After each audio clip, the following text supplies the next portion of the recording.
Agora vamos destrinchar o mapa da jornada de serviço, que é uma ferramenta muito utilizada para mapear serviços existentes, mas também para projetar novos serviços. A jornada de serviço é composta por momentos, ações de um protagonista, que geralmente é o nosso cliente final, o nosso consumidor. Por exemplo, esse momento do consumidor de pagar pelo almoço, né?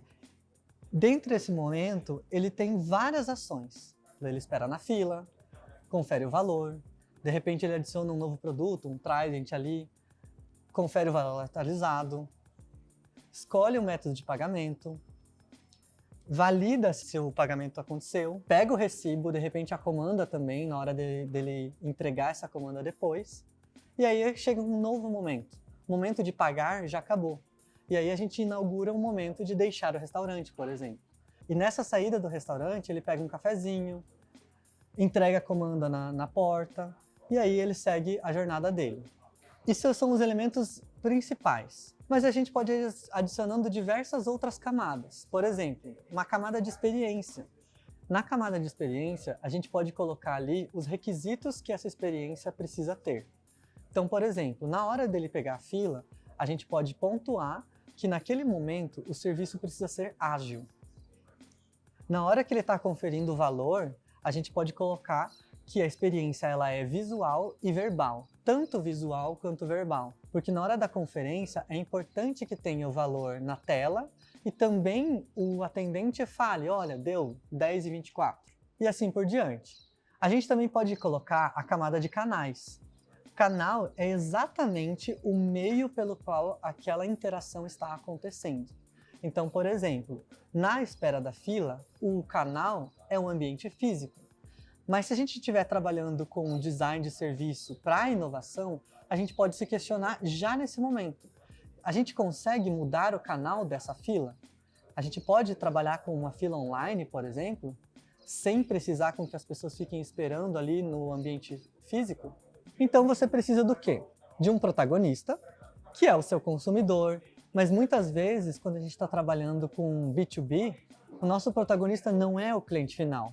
Ele é outro stakeholder envolvido dentro desse sistema. Segunda coisa, você precisa de um contexto. Toda jornada de serviço precisa ser contextualizada. O que é o contexto? É quando, onde, o que aconteceu antes, o que está prestes a acontecer. Quem está envolvido além do nosso protagonista? Dar esse contexto vai nos ajudar a trabalhar melhor sobre esse serviço. A terceira coisa é que você precisa definir muito bem quais são os momentos dessa jornada. Elencar todos os momentos. Muitas vezes a gente gosta de dividir entre momentos pré-serviço, pós-serviço e os momentos do serviço. E em cada momento, o protagonista vai vivenciar diversas ações. Ele vai realizar diversas ações e são essas ações que a gente precisa pontuar. Tendo esses 4 elementos básicos, você pode ir acrescentando quantas camadas você quiser de informação. O que determina essas camadas é justamente o seu próprio projeto, é justamente aquilo que você quer realizar. Então, resumindo, você tendo o contexto, o seu protagonista, no caso aqui o nosso consumidor, os momentos dessa jornada e todas as ações que esse consumidor vivencia nessa jornada, você consegue adicionar, por exemplo, camadas que ajudam você a entender melhor o serviço. Eu gostei dessa aqui, interage com. Geralmente, o consumidor está numa interação com diferentes stakeholders. Então é legal que a cada momento da jornada eu possa apontar com qual outro stakeholder o meu consumidor está interagindo. Eu posso colocar uma camada de experiência, eu posso colocar uma camada de canais, como a gente falou agora há pouco. Eu posso colocar uma camada de evidências também. Todos os artefatos que, de repente, são trazidos à tona como um elemento desse serviço. Eu posso trazer outras camadas, como camadas emocionais desse meu consumidor, a camada de pensamentos. E ao final de tudo, de repente, eu posso fazer uma grande análise de quais são os jobs to be done que eu, como prestador de serviço, preciso realizar para entregar todo esse serviço e toda a experiência desejada.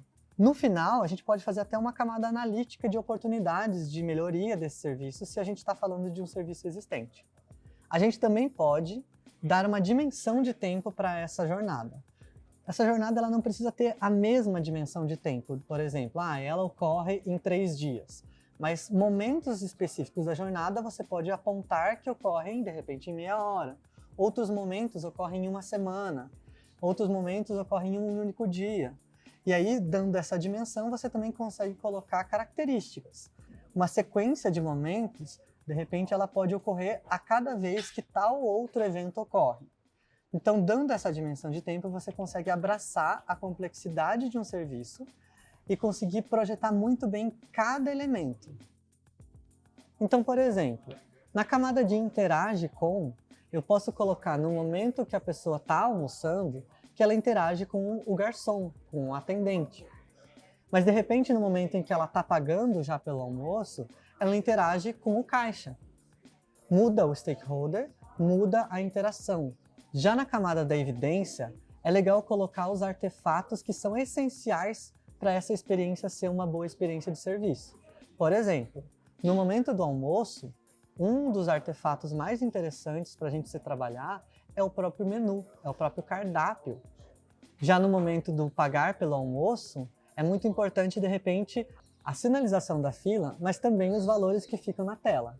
Na camada das emoções, você pode mapear como o seu protagonista está emocionalmente, ou pode, de repente, estar emocionalmente naquele momento da jornada.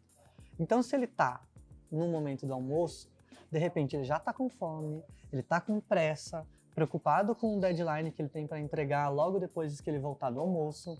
Então, essas emoções, se a gente consegue mapear quais são as possíveis emoções, a gente consegue atuar nesse momento também, tentando mitigar esses problemas e resolver emocionalmente, inclusive, o nosso cliente, né? Resolver as questões emocionais que o nosso cliente está vivenciando.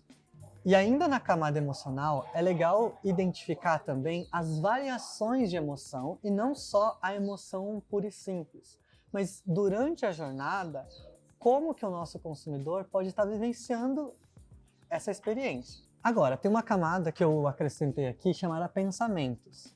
Não é tão interessante você ficar idealizando ou imaginando quais são os pensamentos das pessoas. Então, nesse momento, é um momento de aprofundamento da jornada de serviço. Geralmente, você consegue trazer esse tipo de detalhe quando você já foi a campo, quando você já conversou com seus clientes, com seus usuários, com os seus protagonistas, a ponto de realmente conseguir extrair deles o que eles pensam nesses momentos e conseguir tangibilizar isso na jornada. Ao final da jornada, como eu comentei, você pode ter uma camada de análise e não só uma camada de proposição ou de mapeamento de uma jornada. Você consegue realmente visualizar em cada ponto de interação, que a gente chama de touch point, cada ponto de interação você consegue analisar ele e propor uma mudança, propor uma intervenção. Por exemplo, com a ferramenta Jobs to be Done. Cruzando a ferramenta Jobs to be Done com a ferramenta de jornada do serviço, você consegue apontar alguns direcionamentos para os times de desenvolvimento de negócio. E por fim, a gente pode apontar diferentes oportunidades nesse serviço. Por exemplo, no momento onde a pessoa está escolhendo algo do menu, né, que ela está com fome, que ela está preocupada com o deadline dela, a gente pode incluir um card com recomendações, né? Quais são as recomendações do chefe da casa? Quais são os pratos mais recomendados no TripAdvisor?